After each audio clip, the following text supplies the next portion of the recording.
أعوذ بالله من الشيطان الرجيم.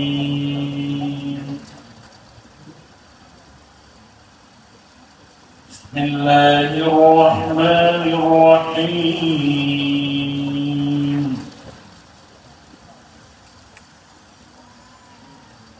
يا أيها الذين آمنوا كتب عليكم الصيام كما كتب على الذين من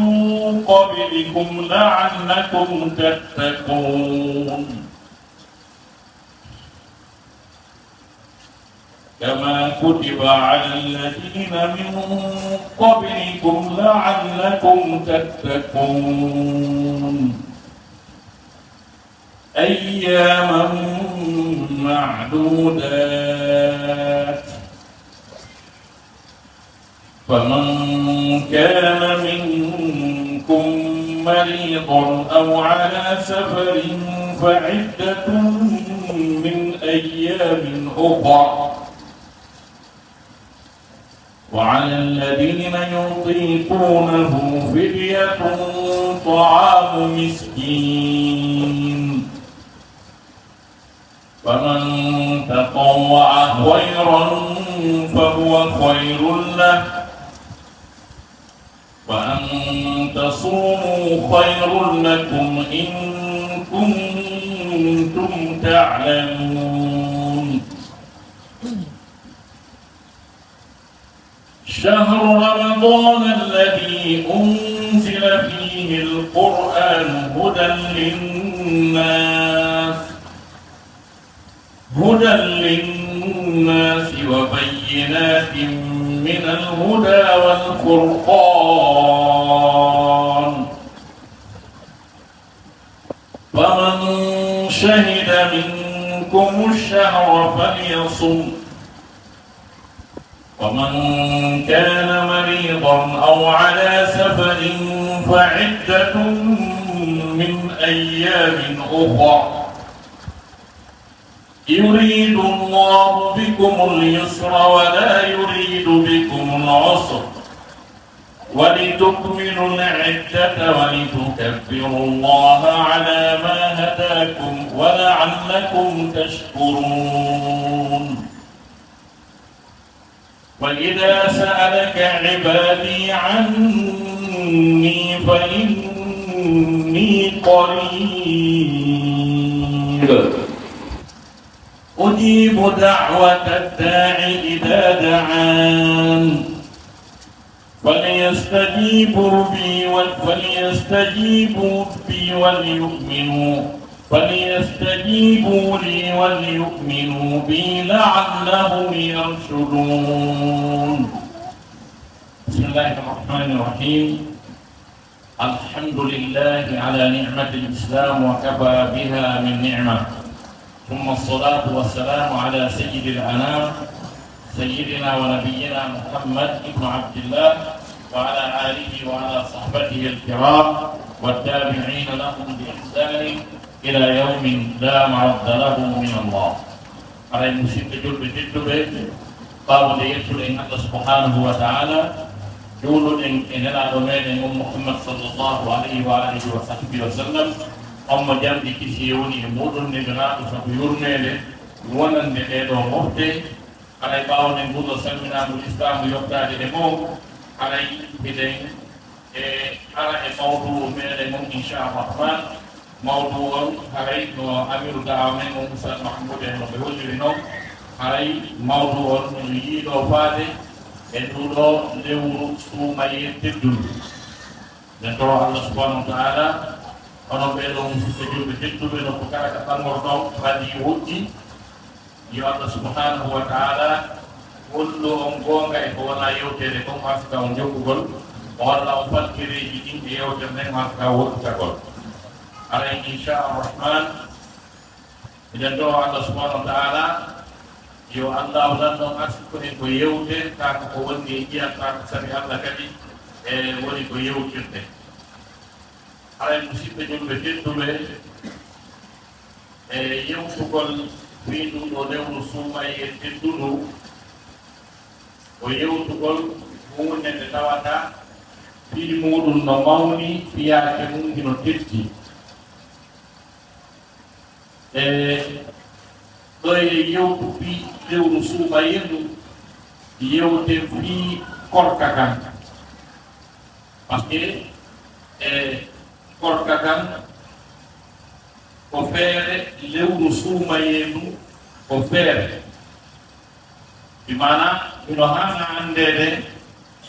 ko honɗum woni korka ko honɗum woni qiima korka kan e nder dewal ngal e nder diina kan ɗum fi muɗum ino mawni ino witti no anda e si wiyama assawmu ko faada ko korka kan lewru suuma yendu ko korka kadi ko par ce que ɗum noon kadi ko worugol mais o woni worugol kon ka nder dewal fi muɗum ino mawni fi mum ino hitti ka nder dewal ko jeeya ɗum e dewal ngal e rewgol ko allahu nan ɗon rewirte ko korka kan ino tawa e muɗum no ƴetti geɓal mawngal no ƴetti fiyaake mawnuɗo no ƴetti moƴƴere monanade e nder dewal ngal dewe ɗen noon no yaaji no ɗuuri ino jeeya e dewal ngal allah subhanahu wa taala ɓuri yiɗude yo rewre hoorugol ngol ko ɗum waɗi si nooneji korka ɗi ɗuuɗi ɓay allah no yiɗi noone makka ɗuuɗi e nder dewe ɗen goɗɗum joomiraaɓe gannde so wiyama taarifu goɗɗum anndingol goɗɗum ka sharia heɓay anndinaagoji noone ɗiɗi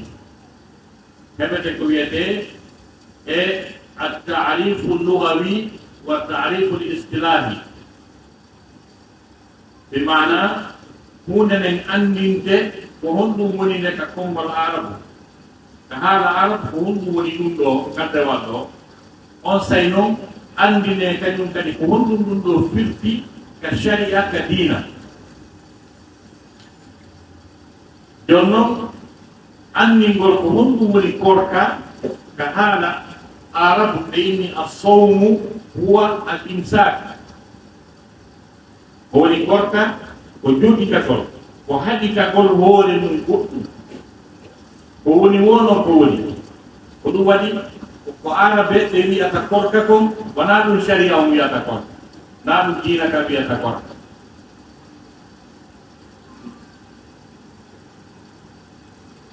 ka haala arab ko wiyete korka ko ɗum wiyete assawmu ko wiyete assawmu ka haala arab ko haɗitagol goɗɗum ko woyi watte ma ɗum jogitagol hoore mum e goɗɗum ko woyi watte si ɓe inni assawmu al imsak kala noon ko haɗitiɗa si a wii mi acciri ni wowrugol haray a hoori haala mi acciri ni seppugol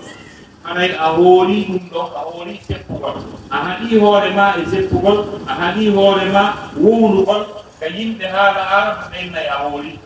kamɓe ɓennayi ɗum ɗon korka eɗen anndi hay e haala men pula no woodi wiyooɓe mi hoori on ɗon mi hoori ɗum ɗon mbiyana o ferdike haaji makko alaa e mum hannde kadi mbiɗa wawi arde ka qouran yewten fii korka ka tawata kan korka ɗon ta ko korka ɗiɓe kalimatu sawm woni ko gollitira kono haɗana accugol ñaamugol e yargol alnaaɗu nene mariam ɓay allah subahanahu wa taala yiɗi waɗugol maande makko ko jeyaade e maande makko ɓurde mawnude e nder diina kan honɗum woni nder maande ko jaggugol neɗɗo mo tawata wala baaba ɓa ko leydi ɗum mari wala baaba tawi ɗum ko annabi isa alayhi salam ɗum noon no fertiɗe seeɗa ɗum fammo mon ɗo faami wiwɗen e annabi isa alayhi salam ko neɗɗo mo allah subhanahu wa taala waɗi maandi mum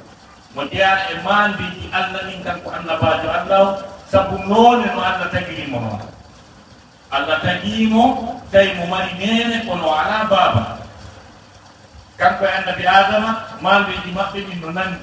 annabi adama allah tagi mo taggi neɗɗanke mo ala nene ala baaba o tagi annabi isa mo tawata no mari nene kono ala baaba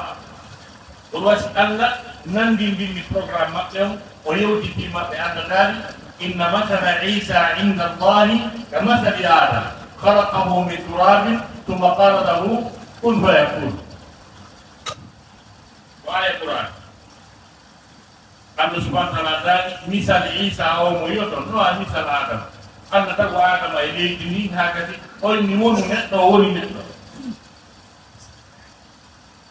jon noon tagugol annabi isa alayhi salam ɓay allah faalama tagude annabi isa tawa o ala baaba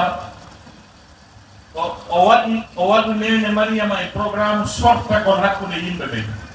yaha weddoyo ay ko faala yo waɗu kon na e tawde yimɓe ɓe mo faala yo waɗu واذكر في الكتاب مريم إذ انتبذت من أهلها مكانا شرقيا فاتخذت من دونهم حجابا على ذلك داروا في القرآن ليوتنا في مريم ثم لو سرتنو حقني جيب ما كبن وياري أنا سيدي كوياري كم على ذلك o wirniti e maɓɓe yimɓe makko ɓen jon noon ɓay o ari ton piwata ɗen ayeji ƴettan en tan ko jaari ka sorte mariam ko wonɗen ɗaɓɓitude tun ko wondema goɗɗum no wiye gorka har na accuɗon ñamugol e yarko ɓayno mo ari ton ha gasi allah tippini annabi honno wiyete seydna jibril e makko tawi on ko noone sukan labaɗo waare makko ha gasi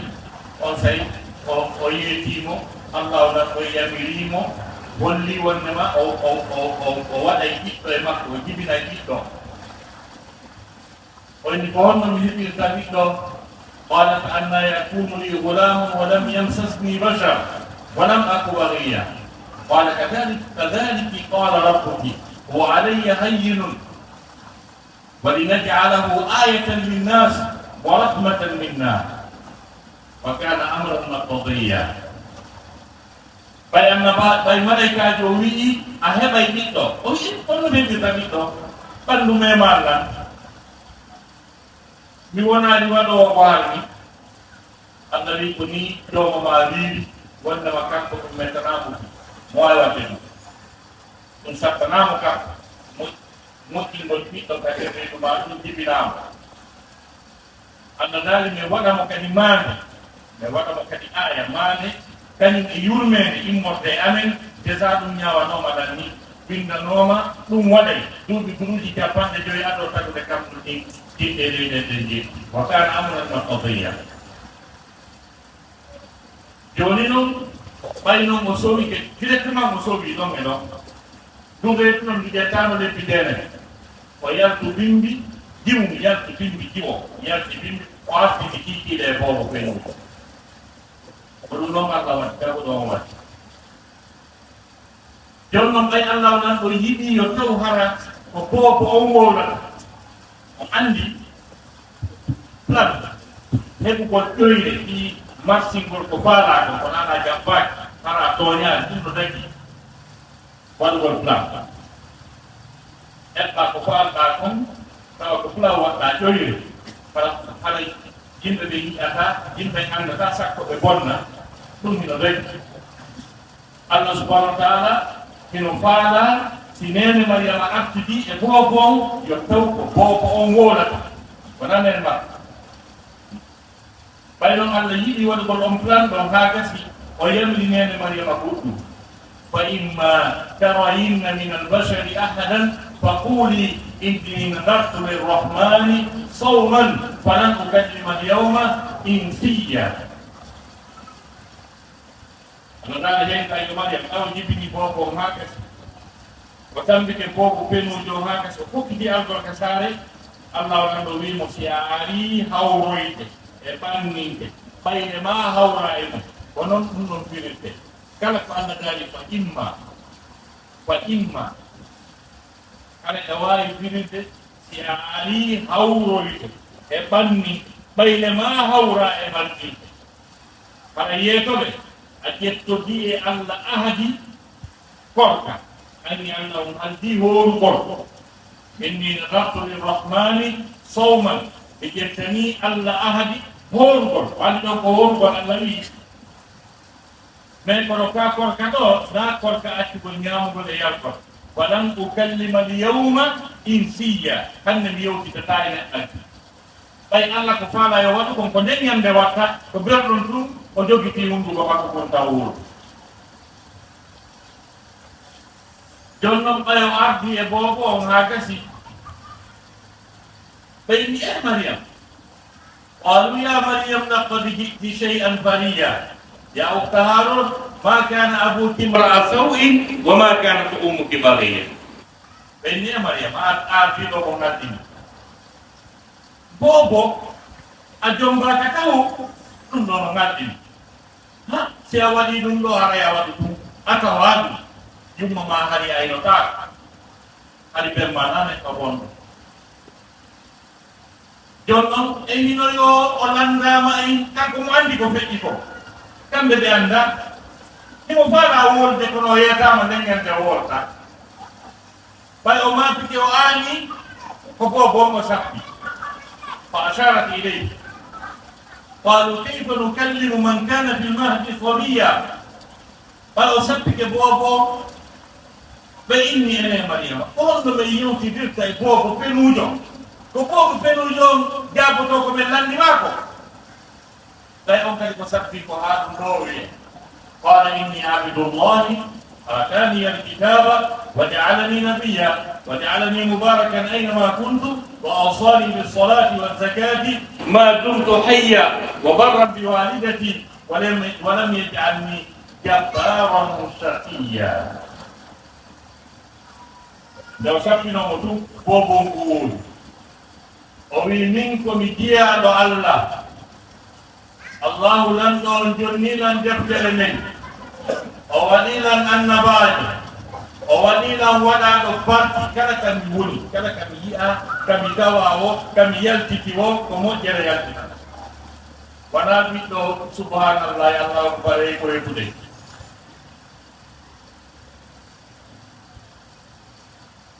kanko kala ka o yaltiti haɗay ko moƴƴere ko baɗa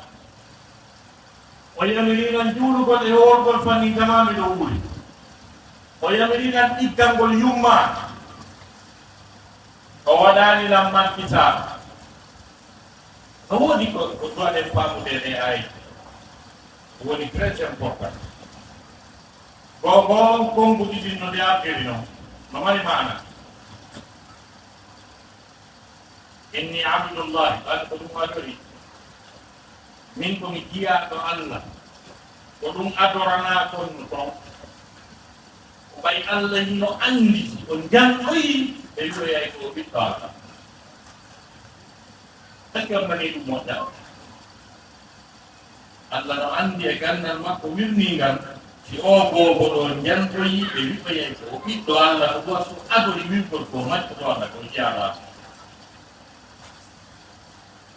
qala inni abdullah ko hikkilo ko atani alkitaba o kilan deftere nden ɗum ɗon kadi ko ɗon netti duwa wonde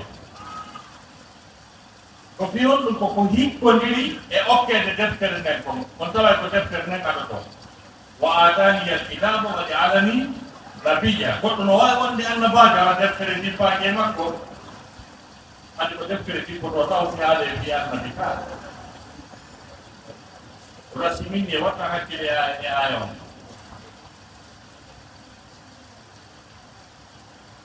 atani alkitaba o waɗilan deftere wa jaalani o waɗilan nabiyan annabajo a wata wonde yettinanowo Allah a wata wonde jeernoɗo gango jaabotoɗo question nafirowo sengo ka diina sina a memu deftere a jangay taw kanko kay nde fi annabajo mum no wone fi waliyaku mum no wone aɗa janngama taw ɓayde mari yimɓe wiyoɓe koye alkami jemma alkami salo weetude jima e juma goɗɗum ariyami mi feeñi waliyu e kamo ɓay janngay an konno geɗuɗa pitagana yiyaka ka janngata goɗɗum ari e ma alkami salo weetude juma peeynuɗa waɗɗi wata sidude mustahil annabatu mum e waliyatu mum joggondiray e deftere nde joggondiray e gandal kam no wayno wonde sabu bewal maɗa e ɓurol ma Allah e moƴƴireji ɗi mawɓe ma manda soro ma waɗi mema seeɗani gandal ngal ara non e ma wona jangaji annabatu waliyatu yewtugol fi diina wata mustahil wata wonde ko gandal ngal adi taw si haade fi annabatu e haade fiwi gorko jernoje goto yiyaali kaw fiini yiyaali jannuromo mo yodde fi l'islam alay ɗum ko watta ko hakke aya on ɗo o wi atani alkitaba wa jaalani nabiyya o tila deftere ɗen taw non so waɗimi annabajo dare ko yikki ɗon ko wa jaalani mubaraka joni si tawi goɗɗo gandiɗi o feewi o woni yottinono Allah subhanahu wa ta'ala ene on ɗon kam jooɗoɗa o majjere waɗay ɗon goɗɗo landata ko ɗon ko anda o andine heña goɗɗo ballitatake ɗon heña yimɓe ɓe lutta e majjere ittowo majjere e yimɓe waɗaɗo barki ɗuron waja'alani mubarakan aynama kuntu wa awsani bis salati wa zakati ma dumtu hayya dewal ngal kadi ko gandal ngal aɗoto kaɗa wawi juurde awa janggali juuɗi konno juulirte mati dewal ngal ko aɗa dernier position ngadi tawa janngama taw joni noon ko jannguɗo on haa gasi faami deftere Allah nden anndi ko Allah yiɗi yatli kon ko on ɗoftoto kadi mawɓe mum ga wa barra bi walidati joni noon si tawi ɗiɗo fof ɗummodiri e on tigi ɗiɗo fof no wawi ɗummodirde e goɗɗo wona malkisaɗo ara oɗo seedi e ko wiyete malkisaɗo ɗum ɗo ko mu'jiza ko ngalaw e ko qur'ana hawni ɗum fiimu no gonguɗɗi haɗɗodiri noon ha aya o ngawri joni shahid meɗen e ɗeɗo ayaje fof ko anndingol en ko haala arabu biwgol korka hoorugol na accugol ɗum ñaamugol e yargol nene mariama hoori ɗon ko noon koɓe hoori ko wowrugol koɓe wonta nden ñande kadi jon noon ko hon ɗum karamokoɓe jooɗiraɓe gande telen masin ko ka diina l'islam kamɓe ko hon ɗum ɓe wi korka ɓe inni korka sen ƴetti taarif karamokoɓe ɗiɗo en ƴetti taarif e cheikh aboubacry diabri jazairi kamin haajol muslim makko en ƴetti taarifu sawm e li sayid sabit ka fiqu sunna makko ɓeɗo ɗinon karamokoɓe moɗanaɓe cheikh aboubacry diabri jazairi e kanko o wi الصوم هو كوركا كان حركة كشريعة الإسلام هو ترك الأكل والشرب والجماع من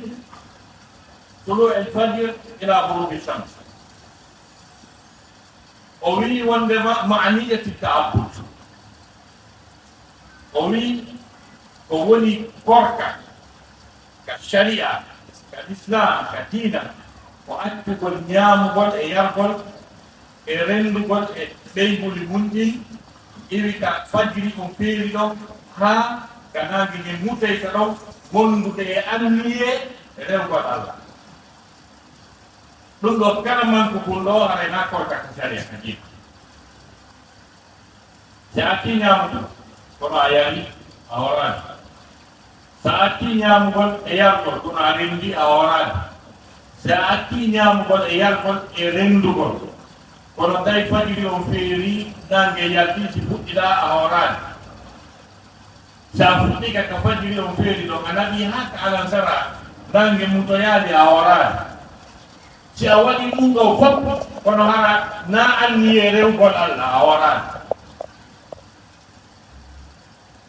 est ce que o faami ko mbi ko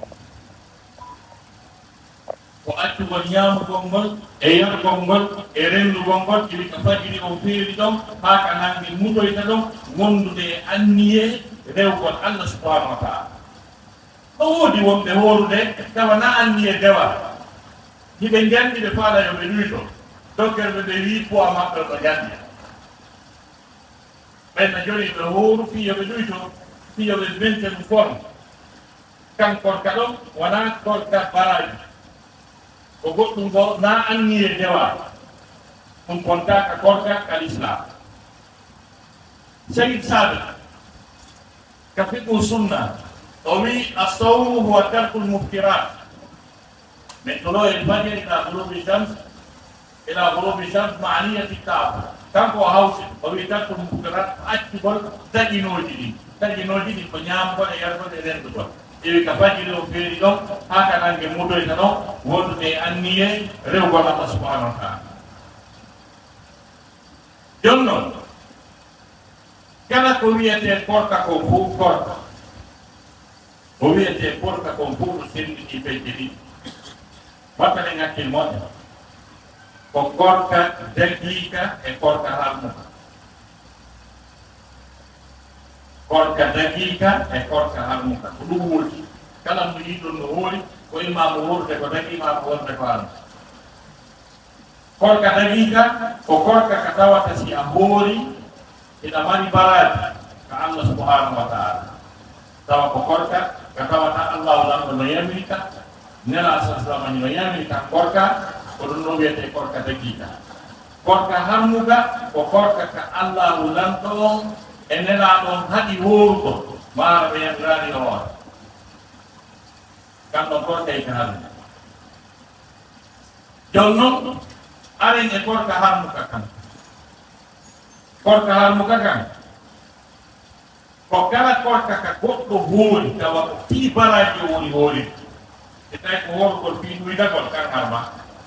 ta harma ka dagaki korka horugol fii ɗuydagol fi waɗugol sport ɓay ɗum anni o na rewgol Allah ala probléme tan fay mais kono si a hoori tawa anni on ko baraji farata kono tawa korka kan ko haɗaka ma ka yamiraka kan korka ɗon ko hannuka a nangoyde fi makka si a nangidama e tan korka na kala naati baraji wona hoole ko sa hettoto ko horanɗaka kasa wi e goɗɗo atteñanan kone yettoto ne ko ɓe wonta awa nayi e gal kadi usta be na tiyame nanayi haaji no woodi korka ka goɗɗo hooratata ko baraji o faana ta ko bakka ko man korkaji harmuɗi ɗin inala sallama haɗi no jeeya e ɗin korkaji ko wiyete sawmu daha wiya hooray haa maaya ɓaawa ɗo ko minen naɓayno yimɓe ɓen kamboir ɗo ɓaawa ɗo ko minen yoɓinayno ka soirée awa on tigi ɗumannike heddi fattu on tigi ɗumannike jon noon e mi hoora yaani maaya e heɓa kami tawoya Allah kan ɗum koye si Allah nangitima e kan korka laata ko ɗum waɗi l'islam on kañum ko gandal dina kan no wi kadi a complicata hatta wata bonno ha gasa waɗana hoore ma feere sa bonni a woofi a yeddi Allah subhanahu wa taala a tawa Allah wiya Allah mi bonni ko yeddoma kon ɗum watta konta bonno ha gasa wiya mi hoora yaani maaya an anda Allah noddi wi yo nelaɗo noddanmo kala bonnuɗo ha feƴƴiti keero tawa jeeni wari hoore wujji détourni kansi feni ño'i Allah wi Muhammad taɓɓitanan ɓen ha yaade قل يا عبادي الذين اسرفوا على انفسهم لا تقنطوا من رحمه الله ان الله يغفر الذنوب جميعا ان عند اوما يندرتو الذي هيك اي محمد يتنو نجيا بان بونو be happiti fantimbe dow mumɓe fof kala bone ɓurɗo bonde ɓurɗo hulɓinade ɓe waɗi yetano nan ɓen wondema wata ɓe taƴo yummende ande ni accanayɓe ha lanna an anda o ŋayano nder ɗum si wiya hoorayamaya piiɗa bonni kahiɗa sikka ki wonkiki jogiɗa ɗon ko an deyki hay fuu so a jeeya e ma a luɓa fof a luɓa wonkiki luɓaɗa gite ɗen luɓaɗa koyɗe ɗen a jeeya hay fuu sema sakko netta mela so tamaji wa inna li nafsika alayka haqq, a jogii haqqe wonkimaaki horgol no muusi no satti. Wallahi ɗan annduno mawɓe koɗo ɓi men mandi ko men woni paykulɗan no won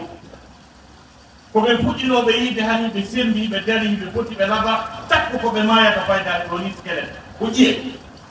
ɓe wooro haade maayi ala ko ɓe waata. ɓe letti wonki maɓɓe ki haa ɓe holi haa ɓe oomi go fii bonnereji ɗi ɓe wanno ɗum wawata sellude few. si on tigi letti wonki mum ayeɗo yimɓe ɓuy no wiya sa garna e suudu a haɓɓa e reedu sa ñamata fiyo heɓu suudu fiyo heɓu teere heɓɓa rendu nani ko ɗum buyɗo so heɓu mbuuɗi ara e gasriki nangi ɗum tonga nama kala ko weli par ce que si ɓe ñamali ko kulloy koye ñamata ko kulloy koye ko teteti maɓɓe ɗin ñamata nde ɓe wona patron tawa hande kadi gasriki nangi ɗum welanoma ha joni rendu muddino hay seyɗi ñamata no jogii mbuuɗi no jogii moyen ñamata no jogii mbuuɗi no jogii moyen wawata ko laaɗi no jogii mbuuɗi no jogii moyen soodata welowru sodta motoru sodta otoru no seppa ɗum no wenndino ha ko feewi ino netta hoore mum. ɗi wonkiji men ɗi wonɗe lettirɗe faali ɗi mbuuɗi ɗi e ñaawitoya e ɗi ñande dam donc sabu ɗum ɗon waɗi si kan korka ɗon harmi par ce que on tigi no lettude wonki mum ɗi somo dahar no harmi nelaano haɗi ɗum nena sirtinama hino haɗi kadi e korka ko wiyete almisala no daganinoɓe kamɓe nela a sabtono kono daganaji e ngene ko hoorugol ha ka futoro ka huntoto ɗon salo huntare continue a korka kan jemma fuɗɗitoyo korka kan bimbi huntoyo ka futoro limmo ndenaɗo no waɗayno ɗum kamɓe kono enen ɓe togana ɗum daganaki kam korka ɗon ko jeeya ɗum e korkaji harmuɗi ɗi no jeeya e korkaji harmuɗi ɗi e hoorugol sonnade hoora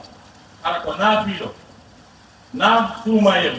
kanko e ɓatorɗa ko ɓe fof ɓe darto wan kono hara on tigi wona jeego juldandu wona tenen e alkamisa sonnajo on ƴetta programme hoorugol ɗum hara o landaki moodi makko newna naali sonnajo si waɗa ngal dewan ɗon kala korka ka hoora sonnajo hoora kala wona suumayeo simo wondi e moodi makko ko ma o lando moodi makko to faala hoorde alka jango ko alkamisa to faala hoorde aɗa ƴen honno maako ɗon mi tongani hirsu yaɗa ƴe wi tonga hirsu koyo nangu ɗon pre o gandi o yiɗa allah o yiɗa ndenaɗo ko pije ayankoɓe ƴeeɗi mum ko hakke makko ko so newni si hoora amin ɗo mi hooray kan korka ɗon somnajo si hoori ka ñande dalngal nafanajo o sasti ko kakkol